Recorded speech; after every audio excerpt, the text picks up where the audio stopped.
సమర్థ సద్గురు సాయినాథ్ మహారాజ్కి జై. సాయి భక్తులందరికీ నమస్కారం అండి. మన సాయినాథుని దయ వల్ల అందరూ సంతోషంగా ఉండాలి అని మనస్ఫూర్తిగా కోరుకుంటూ ఈ వీడియో ఆరంభిస్తున్నాను.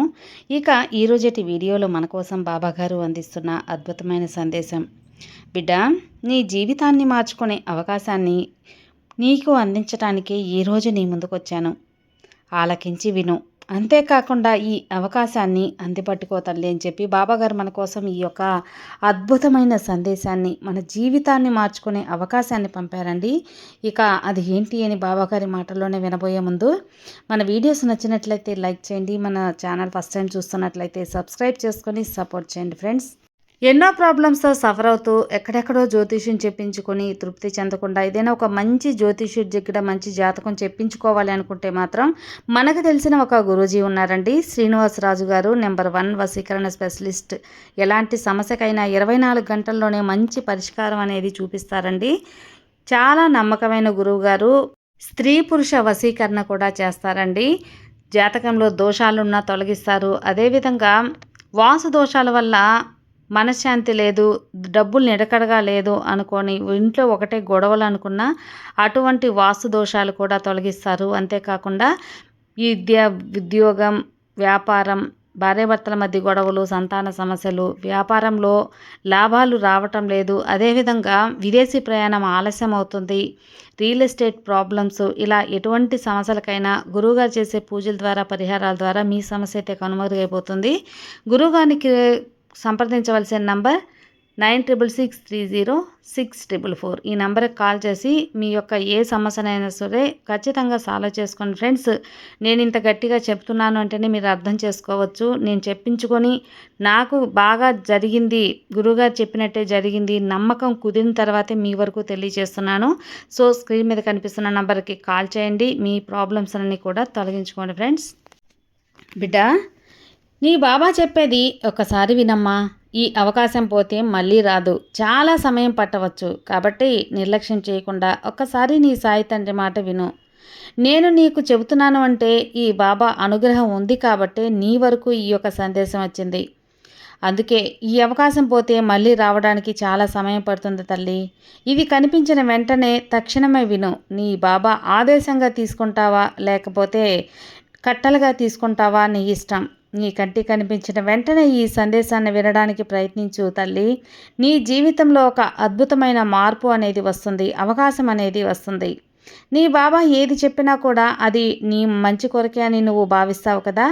నువ్వు నా దగ్గర వచ్చి బాబా నా జీవితంలో ఒక అద్భుతాన్ని జరిపించగలవా అని ఎన్నోసార్లు వేడుకొని ఉన్నావు. లేకుంటే నీ దర్శన భాగ్యం కలిగించు బాబా అని ఎన్నోసార్లు అడుగుతూ ఉన్నావు. కల్పిస్తాను తల్లి. సాక్షాత్ ఈ షిరిడీ దర్శనమే నీకు కల్పిస్తాను. ఈ కాలాన్ని కూడా అనుకూలంగా మార్చాలని నువ్వు అడిగావు కదా. నీవు ఏది తలపెట్టినా అది సానుకూలంగా మారుతుంది. ఆఖరి అయినా సరే, నీకు ఆఖరి సమయంలో అయినా సరే అద్భుతం జరిపిస్తాను. నువ్వు కోరింది, ఆశపడింది ఈ తండ్రి ఖచ్చితంగా నీకు నెరవేరుస్తాను. ఎన్నోసార్లు నన్ను ప్రాధాయపడ్డావు. ఒక్కసారి నీ దర్శన భాగ్యం కల్పించు తండ్రి. నా దగ్గర కన్నీరు పెట్టుకున్నావు కదా. ఖచ్చితంగా కల్పిస్తానమ్మా. నీకు షిరిడి అనుమతి అనేది దొరికింది. ఎప్పుడైనా సరే ఈ సాయి తండ్రిని వచ్చి చూసుకోవచ్చు. ఆ ద్వారకామాయిలో ఒక్కసారి నీ కాలు మోపు. నీ యొక్క ఎలాంటి కష్టాలైనా పటాపంచలైపోతాయి. ఈ బాబాని దర్శించుకున్న రోజు నుంచి నీ జీవితం అద్భుతమైన మార్పు అనేది వస్తుంది. నీకు విజయం అందుతుంది. నీకు మంచి అవకాశాలను నేను పంపిస్తాను బిడ్డ. ఇక ఎటువంటి ఆందోళన ఏమీ అవసరం లేదు నీకు. నీ సాయి తండ్రి అండ నీకు ఉంది అని గ్రహించు తల్లి. నీకు తెలియని విషయం ఏంటి అంటే నేను నీ దగ్గరే ఉన్నాను, నువ్వు గుర్తించలేకపోతున్నావు అంతే.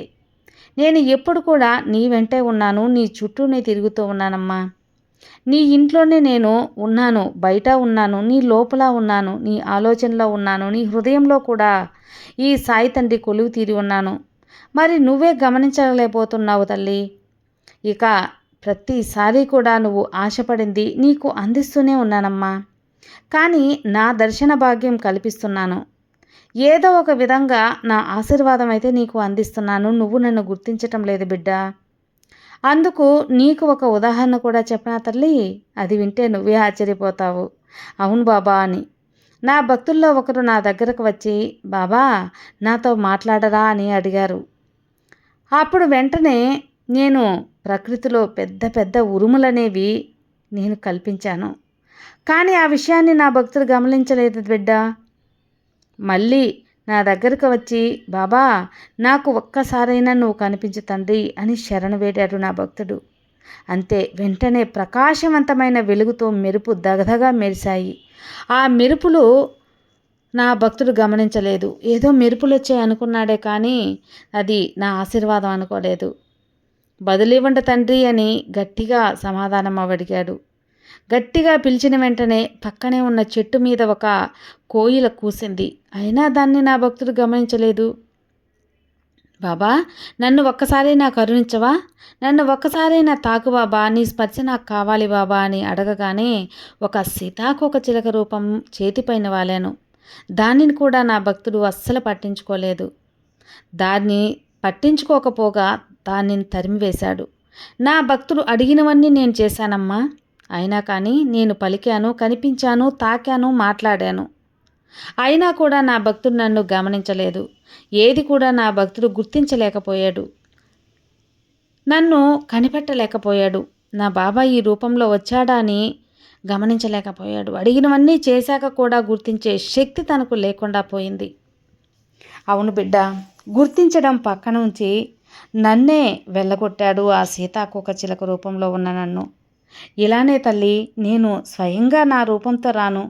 నీ కోరికలైనా నీకు సంకేతాలైనా ఇలాగే ఇస్తూ ఉంటాను. ప్రతి ఒక్కటి నువ్వు నన్ను ఏదైతే కోరావో అవన్నీ కూడా నీ దగ్గర ఉంచుతాను. వాటిని నువ్వు గమనించాలి అంతే. ఈ మాటలు నీకు నేను చాలాసార్లే చెప్పాను కదమ్మా. ఒక్కసారైనా గుర్తుకు తెచ్చుకో నా బాబా ఎందుకు చెప్పారు అని. 1-2 సార్లు కాదు తల్లి, నువ్వు అడిగిన ప్రతిసారి నేను ఈ మాటలు నీకు చెబుతూనే ఉన్నాను, చెప్పాను. చూడు బిడ్డ, నేను నీ చుట్టూ ఎన్నో అద్భుతాలను సృష్టిస్తున్నాను, చేస్తున్నాను కూడా. ఎందుకు ఇదంతా? నా బిడ్డవైన నీ కోసం. కానీ నువ్వు వాటిని గుర్తించట్లేదు, వాటిని స్వీకరించటం లేదు. ఈ సాయి తండ్రి ఎప్పుడూ నీతో విశ్వం రూపంలో మాట్లాడుతూనే ఉంటానమ్మా. దానిని నువ్వు తెలుసుకోలేకపోతే ఎలా చెప్పు? కొంచెం జ్ఞానంతో ఆధ్యాత్మిక వైపు ఈ యొక్క బాబాను తలుచుకుంటే నేను స్వయంగా నీతో మాట్లాడగలను. ఒక పక్షిలాగానో, జీవిలాగానో, గాలిలాగానో, ప్రకృతిలో ఏదో ఒక విధంగా నీతో కలిసే ఉంటాను. ఈ విశ్వంలోని ప్రతి అణువులో నేను కలిసి ఉంటాను నీతో. నా భక్తులు నేను కాపాడుకుంటానే ఉంటాను. నేను నీ కళ్ళకే కాదు, నీ మనసుకు కూడా కొన్ని అద్భుతాలను చూపిస్తూనే ఉన్నానమ్మా. అవన్నీ కూడా కొద్దిగా గమనించాలి. నువ్వు గమనించి చూసావంటే అంతా నీకే అవగతమవుతుంది తల్లి. నువ్వు నన్ను అడిగిన ప్రతిసారి కూడా నీకు ఏదో ఒక మార్పు అనేది ఇస్తూనే ఉన్నాను. కానీ నువ్వు కూడా ఇంతకుముందు నేను చెప్పిన భక్తుల వలె నా సంకేతాలను గుర్తించటం లేదు. నన్ను, నా పలకరింపుని, నా పిలుపుని ఏదీ నువ్వు గుర్తించకుండా ఉన్నావు. మళ్ళీ మళ్ళీ నా దగ్గరకు వచ్చి బాబా నాకు అది కావాలి, అది కావాలి, మార్పు జరిపించు, అద్భుతాన్ని జరిపించు అని కోరుతూ ఉన్నావు. నా భక్తులకి అన్నీ కూడా సవ్యంగా చేయాలని నేను ఎప్పుడూ ప్రయత్నిస్తుంటాను తల్లి. కానీ నువ్వు అర్థం చేసుకొని గ్రహించాల్సిన అవసరం కూడా ఉంది. కానీ మార్పులు మాత్రం జరుగుతూనే ఉంటాయి నీ జీవితంలో. అలా జరిపించే బాధ్యత పూర్తిగా నాది బిడ్డ. అలా జరిపించి నీ జీవితాన్ని నా బాబా మార్చాడు అని నువ్వు ఖచ్చితంగా నమ్ముతావు. ఆ నమ్మకంతో ఉండు. ఆ నమ్మకంతో పాటు కొంచెం ఓపిక కూడా ఓర్చుకో. ఆ ఓపిక నీలో ఉన్నదంటే అంతా నీకు మంచిగా జరుగుతుంది. నీకు ఏది కూడా జరగదు అనే ఒక అవకాశమే లేదు, అన్నీ జరుగుతాయి. నా పాదాల దగ్గర దూరంగా ఎప్పుడూ వెళ్ళకు. ఎప్పుడు నన్ను నువ్వు గమనిస్తూ ఉంటావో నేను నిన్ను గమనిస్తూ ఉంటాను. ఎందుకంటే నీ జీవితానికి ఒక మంచి దారి నేను చూపిస్తాను కాబట్టి, నా పాదాల దగ్గర శరణాగతి పొందావు కాబట్టి. నా పూర్తి నమ్మకం, నీ ఆశ నాపై పెట్టు తల్లి. తప్పకుండా నీ బాబా లీలలు నువ్వు తెలుసుకొని తీరుతావు. అద్భుతాలు నీకు జరిపిస్తాను. ఎవరైతే నన్ను ప్రతి క్షణం తలుచుకుంటారో, ఎవరైతే నన్ను పూర్తిగా నమ్ముతారో, ఎవరైతే ఈ బాబాని పూర్తిగా అర్థం చేసుకుంటారో, ఎక్కువగా ఇష్టపడుతూ ఉంటారో, భక్తిగా నన్ను ఆరాధిస్తారో, నేను వారిని అన్ని సందర్భాలలోనూ, అన్ని స్థలాలలోనూ నన్ను చూడగలరు. నేను ఎప్పుడు వారికి దర్శన భాగ్యం కల్పిస్తాను. ఇప్పుడు నీ జీవితంలో ఒక అద్భుతం జరిపించాలి కదా. నీకు కావాల్సింది నేను ఇస్తాను తల్లి. నీకు కావలసింది నేను ఇస్తాను. నీ పూర్వజన్మ పుణ్యఫలం వల్ల నువ్వు నన్ను పూజించగలుగుతున్నావు. నన్ను దర్శించగలుగుతున్నావు, నన్ను ఆరాధించగలుగుతున్నావు. నన్ను దర్శిస్తున్న నీకు అద్భుతమైన మార్పులను కలిగిస్తానమ్మా. నీకు ఏ యొక్క కష్టం వచ్చినా నీ బాబా ఉన్నాడు. ఎవరైతే నిన్ను అనుగ్రహిస్తారో నేను వారికి మారువేషంలో వచ్చి అద్భుతాలను కూడా జరిపిస్తాను తల్లి. నా నామస్మరణ చేస్తూ ఉండు. నీకు ఎలాంటి దుఃఖము ఉండదు. నీ చిక్కులన్నీ నేను తొలగించేస్తాను. నీ చిక్కులు నీ అదృష్టాన్ని కలిగించే అద్భుతాలని అన్నీ కూడా నీ సాయి తండ్రి జరిపిస్తాను. నమ్మకంతో ఎదురు చూడమ్మా. నమ్మకం మాత్రం వదలవద్దు. నీకు అంతా మంచే జరుగుతుంది. నన్ను నమ్మిన నా భక్తుల చేయి నేను ఎన్నటికీ విడువను తల్లి. ఎప్పటికీ వదలను. ఆ విషయాన్ని ఎప్పుడూ నువ్వు మర్చిపోవద్దు. బిడ్డా, ఈ సందేశం నీకు ఏదైతే చెప్పానో, ఏ కోరికలైతే నెరవేర్స్తానని చెప్పానో అవి తప్పకుండా చేసే తీరుతాను. నీ బాబా మీద నీకు పూర్తి విశ్వాసం ఉంది కదా. నీకు ముందే చెప్పాను కదమ్మా, నువ్వు నీ జీవితంలో అద్భుతం జరిపించమని నన్ను అడుగుతూ ఉన్నావు. మార్పు జరిపించమని నన్ను అడుగుతూ ఉన్నావు. అందుకే నేను ప్రతిరోజు కూడా ఆ మార్పులు చేస్తూనే ఉన్నాను. నీ జీవితానికైన పనులు చేస్తూనే ఉన్నాను. ఇకపై కూడా మార్పులు జరిపిస్తూనే ఉంటాను. నువ్వు గుర్తించినా గుర్తించకపోయినా అన్నీ నీకు జరిపిస్తాను తల్లి. ఎందుకంటే నా బిడ్డ ఏ సమయంలో నన్ను గుర్తించగలుగుతుందో తెలియదు కదా. అందుకే ప్రతిరోజు కూడా నీ ముందుకు నేను వస్తూనే ఉంటాను. నీ కళ్ళకు కనిపిస్తూనే ఉంటాను. నిన్ను తాగుతూనే ఉంటాను. బాధపడకమ్మా. నీ మనసులో నిండిపోయి ఉన్న ఈ నిస్పృహను తీసి బయట వేసేయి. సంతోషంగా ఉండు. ఇక నీ జీవితంలో నీ బాబా అన్యాయం అనేది ఎప్పుడు చేయను. విషయాన్ని గుర్తుపెట్టుకో. నా బిడ్డలకు నా భక్తులకు ఎప్పుడూ న్యాయమే చేస్తాను. నా నామాన్ని స్మరిస్తూ ఉన్న నీకు అంతా శుభమే జరుగుతుంది కాదా. కాబట్టి ఏ దుష్టశక్తి నిన్ను ఏదీ చేయలేదు బిడ్డ. ఎవ్వరూ నిన్ను తాకలేరు. నా అనుగ్రహం వలన నా భక్తులకు నా బిడ్డ కుటుంబంకు అంతా సంతోషాన్ని కలగజేస్తాను. ధైర్యంగా ఉండు. నేను నీ బాబాని నీకు ఉండగా నీకు ఎవ్వరూ సహాయం అవసరం లేదు. ఏ చీడపేడ నిన్ను తాకలేదమ్మా. ఒక విషయం, నువ్వు నమ్ముకున్న ఈ బాబా నీకు అన్యాయం ఎప్పటికీ చేయను. ఎందుకంటే ఏదైతే కోరుతావో ఆ విషయాన్ని తప్పకుండా నేను జరిపిస్తాను కాబట్టి. నీకు కనిపించకున్నా వినిపించకున్నా నిన్ను తాకుకున్నా ఏదైనా సరే ప్రతి ఒక్కటి నీకైన పనులు నేను చేస్తూనే ఉంటాను. ఈ విషయం నువ్వు ఎప్పుడూ కూడా గుర్తుంచుకో. స్వయంగా నీకు రేపటి రోజున ఏదో ఒక అద్భుతం అనేది గురువారం నువ్వు ఎంతో ఇష్టంగా ఎదురు చూసే ఆ గురువారం రోజున ఒక అద్భుతం కూడా చూపిస్తాను. నిశ్చింతగా ఉండు తల్లి. నీ జీవితం నీ బాబాకి అంకితం చేశావు. ఈ దివ్య స్వరూపాన్ని చూడటానికి నువ్వు ఎంతో తహతహలాడుతున్నావు.